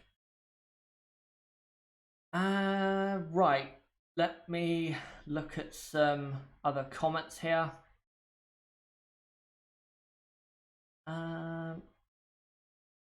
Let me just look at some other comments here in the chat from you guys. Will Nibble be on FP3 and quali watch along? Well, first off, we don't do an FP3 watch along, because the reason I don't do a watch along, by the way, for practice 1 and 3 is because those sessions take place at a time of day where, because of the time of day, it's not representative. This is why I only do a watch along for practice 2, because practice 2, in terms of the time of day, is by far the most representative practice session of the weekend, because it takes place at the same time as qualifying and the race does. But Nib won't be on the quali watch along, but he will be on the race watch along on Sunday, as we've got 26 minutes to go. 26.5 minutes to go in practice 2. And yeah, it looks as though it's probably going to continue raining, which is such a shame because we want to see, of course, some proper running. But we're not getting it, and yet it's now properly raining quite hard, actually. So yeah, definitely not going to get any running in now. In the dry, at least. Maybe someone will come out and dry tyres, who knows? But let me quickly see if I can find a different picture for you guys. As we're currently looking at the Renault pits, now looking at Matteo Binotto on the Ferrari pit wall. And he looks pretty depressed about things because Ferrari today have actually brought, for this weekend rather, they've brought some upgrades for this Grand Prix. They brought some new pieces to their barge board area and also some parts of their side pods. And of course, when the running is not smooth because of the weather, they can't find out how it's actually performing.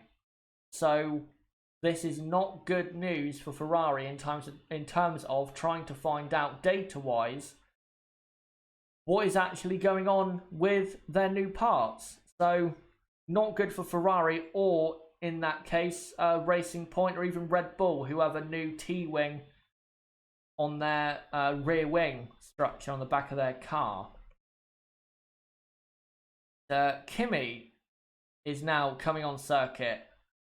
Yep, Kimi Raikkonen now comes out to circuit on Inters.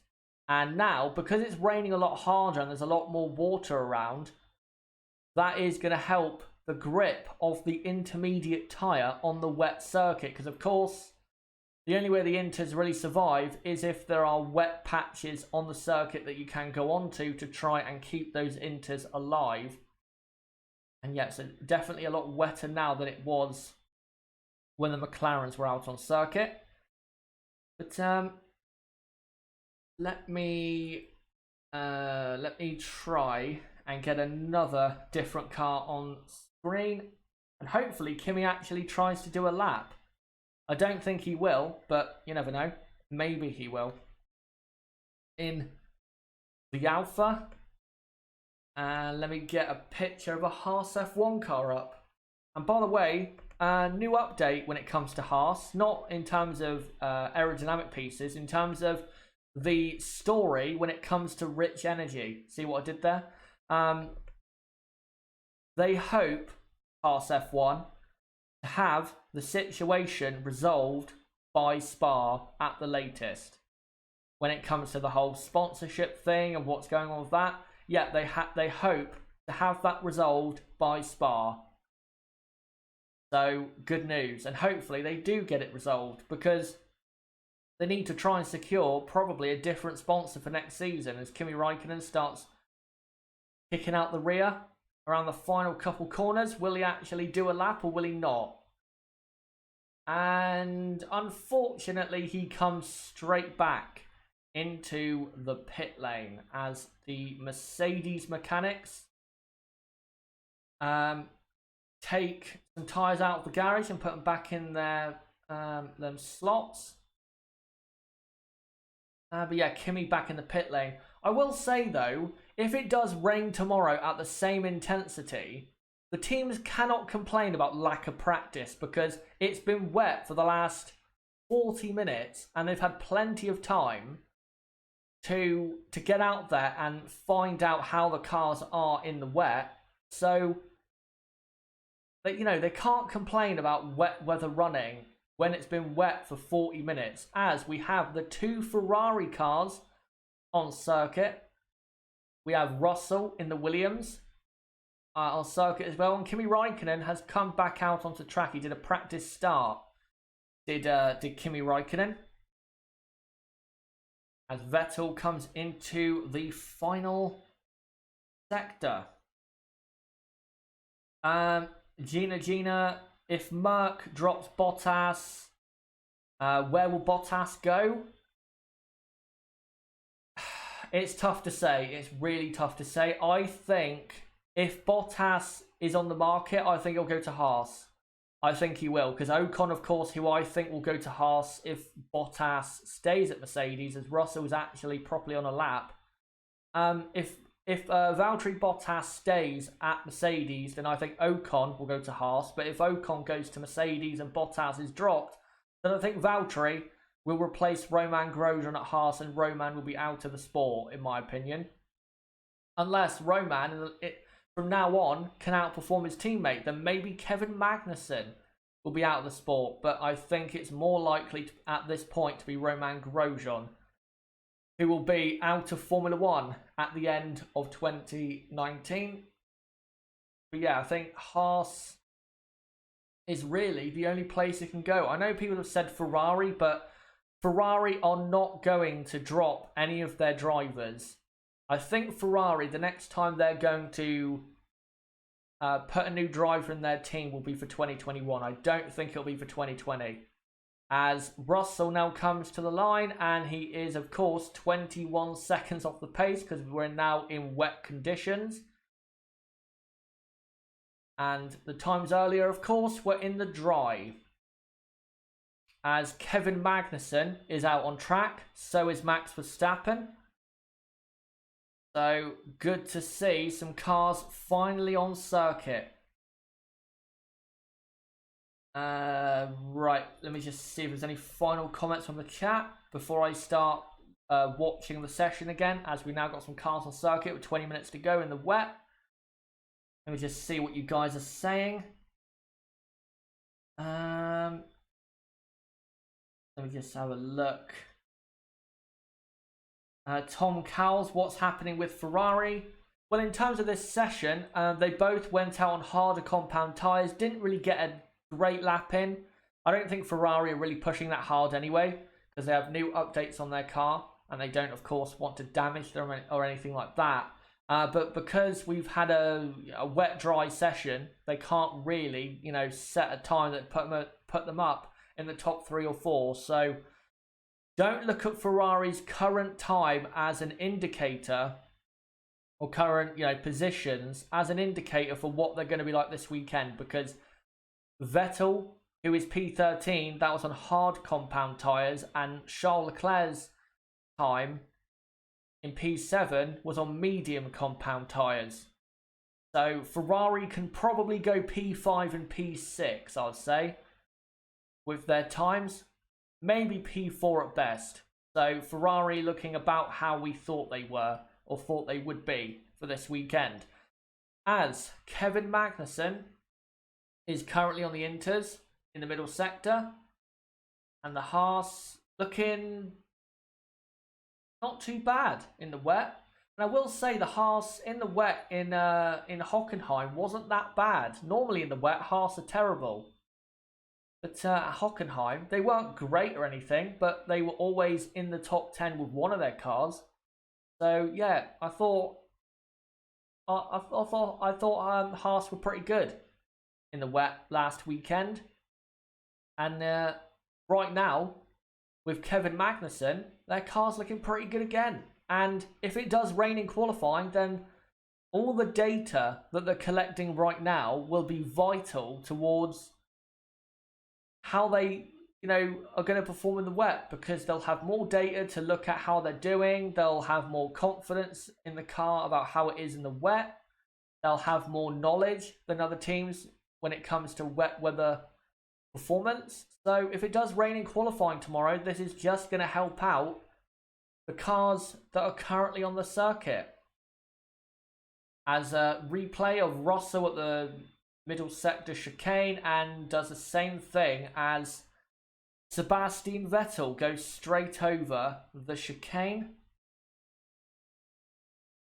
And yeah, just seeing further replays of that. By the way, CF, yes, Gasly is P1, but Verstappen, Hamilton and Bottas were on mediums and hards respectively. Hamilton was on the hard tyres and Verstappen and Bottas on the mediums. And yeah, Hamilton, Verstappen, Bottas still very close to Pierre's lap time, which was on soft tyres. So in terms of who was genuinely quickest, I think Lewis Hamilton probably if he was on the soft tyre, he probably would have gone P1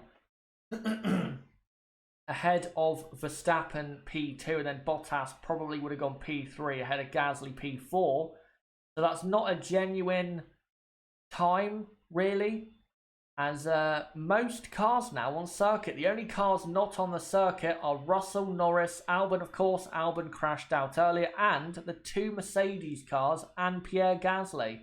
So those cars not on circuit will lose valuable data for the wet weather running if it is wet tomorrow. As, of course, because we had dry running earlier, we can't really see who is quick and not quick in the wet. So who knows about pace in the wet at the moment. But yeah, the Haas, I have to say, that's on the screen look pretty good in the wet weather, as we're now on board with Max Verstappen on the TV with 15.5 minutes to go in practice 2, as Max is now coming into 13 and now into turn 14. Nope, he's going to the pit lane. So Max Verstappen coming into the pit lane on the intermediate tyres. CF, is it raining at the moment? Yes, it is. It absolutely is. And I am now going to put a picture on the screen, because we're now getting some proper wet weather running. I'll now put a picture on the screen showing, you know, cars going around in the wet, if I can. And yeah, I've got a Ferrari of Charles Leclerc. Max Verstappen comes to the end of the pit lane to do a practice start. And gets away and comes back out on circuit. So Max Verstappen back out on track. As we now cut to on the TV, Charles Leclerc in the first sector, who in the wet up until his error was actually pretty good. But of course, made the error and that cost him maybe not the win, but definitely a podium finish. But yeah, his error, and he definitely is to blame for it. There you go, that's Charles clumping over the curbs in the middle sector at the chicane, as he does right now on the TV again. As we're now seeing a replay of the Iceman, Kimi Raikkonen, down at that chicane, and same thing as Vettel and Russell, carrying way too much speed into the chicane and gets understeer and runs over the chicane. He tried to get into the chicane, but yeah, not enough grip on the front end and with the front tyres to get really into the corner. As we are not far away now from the end of the session, as Pierre Gasly, our P1 man, comes out on circuit for the first time since he set that P1 time. So good to see him back out on track. Hamilton and Bottas, by the way, still in the pit lane. CF, thanks Chazza. Dry and wet could not be better. Gasly leaves FP2. Yep, it is a surprise, but again, the tyre situation, Gasly being on soft tyres and then Verstappen on mediums, Hamilton on hard tyres and Bottas on mediums, that is why Gasly is P1. So don't read that as a genuine time. I think Gasly is probably P4 today in the dry, based on what we've seen so far. But again, as Nib said earlier in the chat, because of the mixed conditions and the weird conditions, these times, these dry times that you're seeing, are not representative of what they can all do in the dry. Because it hasn't been a smooth day of running, as Sebastian Vettel is now coming through the middle sector, comes up to the middle sector time beam, and now comes into the final 3 corners. First up, turn 12. Traction on exit, very, very important at 12. Then into 13, where, yeah, if you take a wide line in that corner in the wet, you'll get good grip, and then do the same in the final corner, and you should have good grip as well. And you'll get a clean exit off the corner, and then down the straight for great straight line speed down towards turn 1. And now Valtteri Bottas is out on circuit. So he's on track. Will Lewis Hamilton come on track? We'll have to see. You get Vettel continuing around on the inters, and it's definitely now wet enough for intermediate tyres. And those inters should be performing quite nicely now in these definitely a lot wetter conditions than it was about 30 minutes ago. Right, let me... And we have got a super chat from Jungle Brother, who super chatted this in about 15 minutes ago. For $2, thank you very much for that. Says, current form, Lewis has most wins, poles, and fastest laps. I don't know really what you're talking about. If you're talking about compared to Max Verstappen, of course, but if you're saying that based on current form that he's going to have the most wins, poles, fastest laps, and everything by the end of his career, then yeah, I think you're probably right. I think Lewis Hamilton, if he continues how he's going for the next 2 to 3 years, Lewis Hamilton will break Michael Schumacher's win record. He'll probably get to 100 pole positions, and he should at least equal Michael Schumacher when it comes to championships. But if he continues past 2020, then he should be winning more than Michael. As Vettel is about to now start, I think like a quali sim run, but in the wet. So let's see what Sebastian's time will be. As the two Ferraris, because Charles Leclerc's behind Sebastian, the two Ferraris now head down towards turn 1. Right. Let me just look at the chat and see what you guys are saying. And yep, CF confirming what I've just said. Lewis is probably going to break Michael's records, as Sebastian now comes into turn 4. All rear end getting a bit loose. Getting a bit loose on the rear. As he now takes the wide line through turn 5. Teammate is close behind. And Charles Leclerc is actually going faster on this lap because he's caught him. So Sebastian not doing a great run here in the wet compared to his teammate Leclerc, who also loses the rear slightly. As Sebastian now comes up to the middle sector time beam with his teammate again close behind. Sebastian 12 seconds off the pace, of course. The earlier times were set in the dry. As Lewis Hamilton, by the way, has not come out on track, so I'm going to assume that Lewis will not come out on track at all. As Sebastian Vettel now comes into the final corner, wide line, and now turns in, comes to the line, and Vettel does a 34.5. I think Leclerc probably went, say, half a second quicker on that lap because he looked closer, a lot closer, as the two Ferraris taking very different lines in turn 1. Vettel going very wide, Leclerc basically hugging the curb. And replay of Vettel losing that rear end slightly. That's what you like to see on a Formula 1 car. Right. Let me look at some other comments if I can. You guys.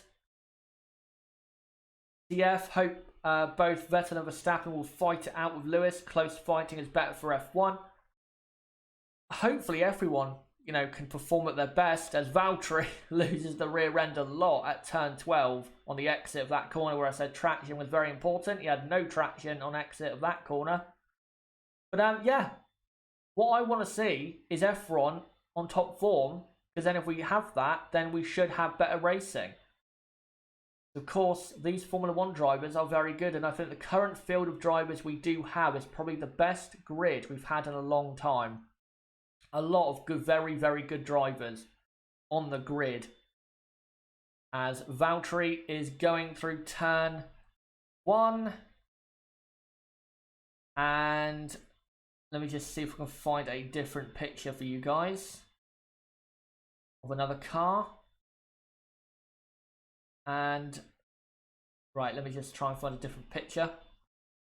As on screen on the TV, Robert Kubica is coming through the final corner.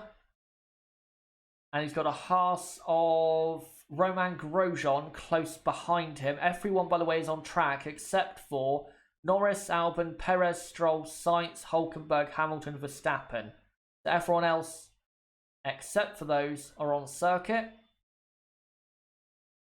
As Kubica now heads down into turn 2, now into turn 3. Just trying to find a different picture for you guys. Probably going to get a picture of a midfield runner-up, so you guys can see something else. As Kubica rounds turn 5 and now comes up to the turn 6 and 7 chicane.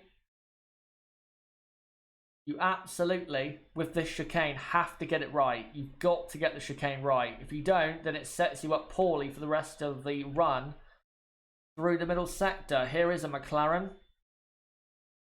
Don't know what driver. I think it's Carlos Sainz. Yes, it is. Who earlier came out on inters. So there you go. As we have 5.5 minutes to go in practice 2. As we're now completing the wet runs, the intermediate wet runs here in practice 2. The times, or the running order, by the way, as you can see along the bottom of your screen, that is from earlier when it was dry. And I don't think, by the way, that'll be the grid for the race on Sunday, as yet now 5 minutes to go, as Robert Kubica does a 1:40.0, which is very slow compared to how the Ferraris were going.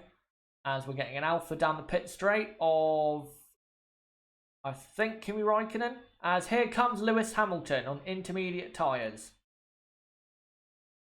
And he will want to get in probably a couple exploratory laps to see how the car is in the wet around this type of circuit. It's most likely going to be very good.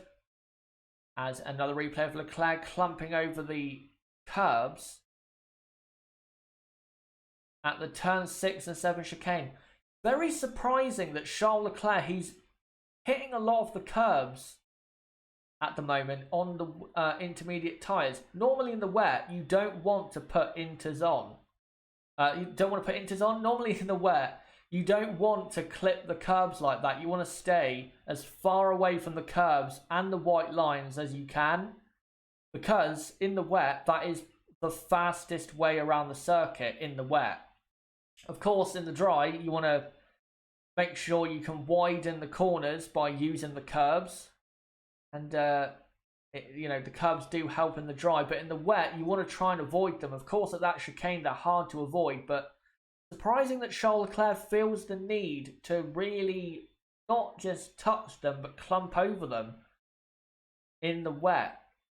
Very, very weird driving style, I have to say. Right, let me look at the comments here from you guys, as they're showing a replay of the Mercedes pit stop from Hockenheim for some reason, which took a minute. And yet it was probably the worst pit stop we've seen in a very, very long time from any Formula 1 team on the grid.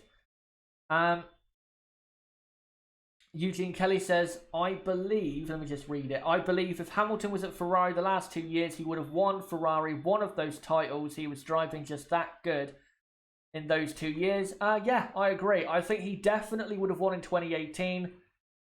2017, I think he probably would have won as well. 2017, it would have been closer because I think the Mercedes car was better in 2017 than it was 2018. But 2018 for sure, I think Lewis Hamilton would have won in a Ferrari. 2017 though, would have been tighter, but I think Hamilton probably would have won it in that car. And I think that's what Ferrari, when it comes to the drivers, are missing, is a driver that is great, but consistently great. The two drivers they have right now, Charles Leclerc and Sebastian Vettel, they are good drivers, but they're not consistently. When they are great, they're not consistently like that, like Lewis Hamilton and Max Verstappen are. That's what Ferrari are missing when it comes to the drivers.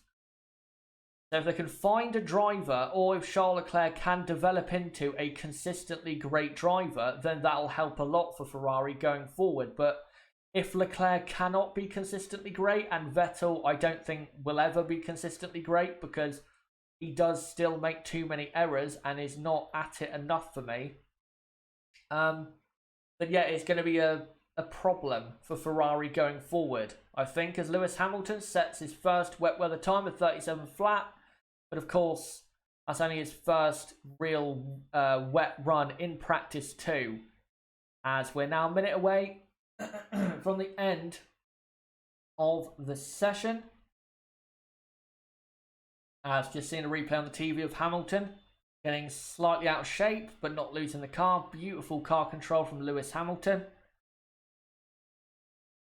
As we are about to come to the end of the session, as we're continuing to see replays of Lewis Hamilton. Jungle Brother says, I believe if Lewis was at Red Bull, he would have won in Monaco, Austria and Silverstone and still be leading the championship. I completely disagree. Lewis is great, but that Red Bull car has not been in a position to be, leading the championship at any point. It really hasn't. I mean, look how many times Valtteri Bottas, who is definitely not as good as Max Verstappen, look how many times Valtteri has beat Max Verstappen this season. He beat him in Australia, Bahrain, Shanghai, Baku, Spain, Monaco, only because of the penalty though, as the session is now over. He also beat him in Canada, France and Silverstone. So because of that, you can't say that Lewis would still be leading the championship, because if Valtteri has beat Max in so many races this season, even though we know Max is the better driver, then that's clear evidence that, Max has been in definitely a worse car. And you cannot deny that. It doesn't matter if you're a Lewis Hamilton fan, Max Verstappen fan, whatever fan. You can't deny that Max Verstappen is not in as good of a car this season as the Mercedes. That's just no way you can say the Red Bull's been as good, or even been in a position to be leading the Drivers' Championship. As yep, the session, guys, is now over. Let me quickly do this text. And as the Ferraris come in. And yeah, that is the end of the session. Let me just get a final picture for you guys. Been a bit of an annoying session, to be honest, because we haven't had a lot of action on track and the rain did ruin things. But that's just the way it is sometimes.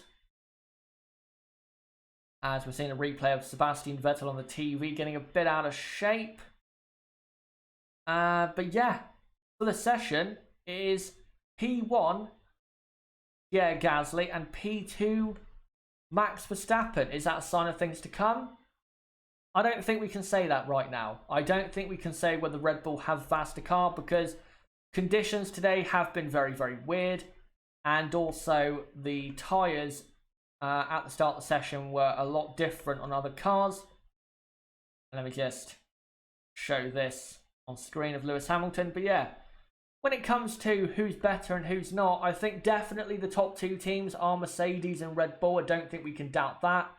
Ferrari are probably third. And then after that, who knows? Renault are looking better than I thought they would be. But again, because of the conditions in practice 2, that might just be because of the weird conditions. Alpha are looking good. McLaren, not so good. But again, that might be because of the conditions. Haas are looking all right, I think. They're looking, okay.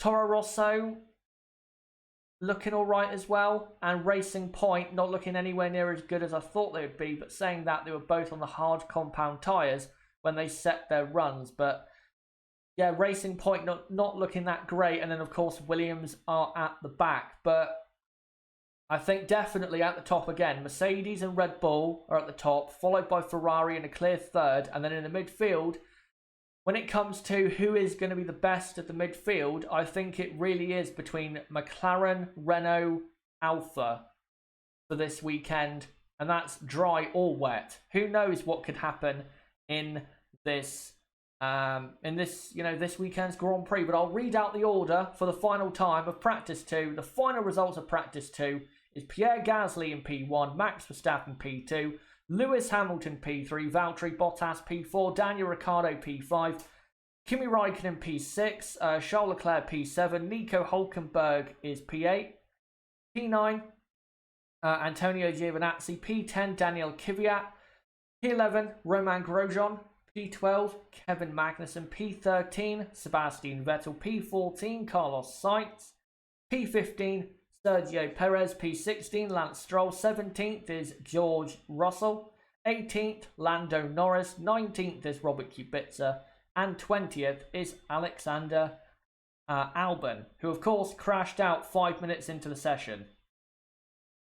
But before I go, I just want to read out a super chat that's come in from Jungle Brother, who says for $2, in 2019, Lewis has most wins, poles, and fastest laps. Again, yeah, that is the case, but if you're comparing to Max Verstappen with that, which I think you are trying to do, and no problem with that, again, you have to factor in the car performance.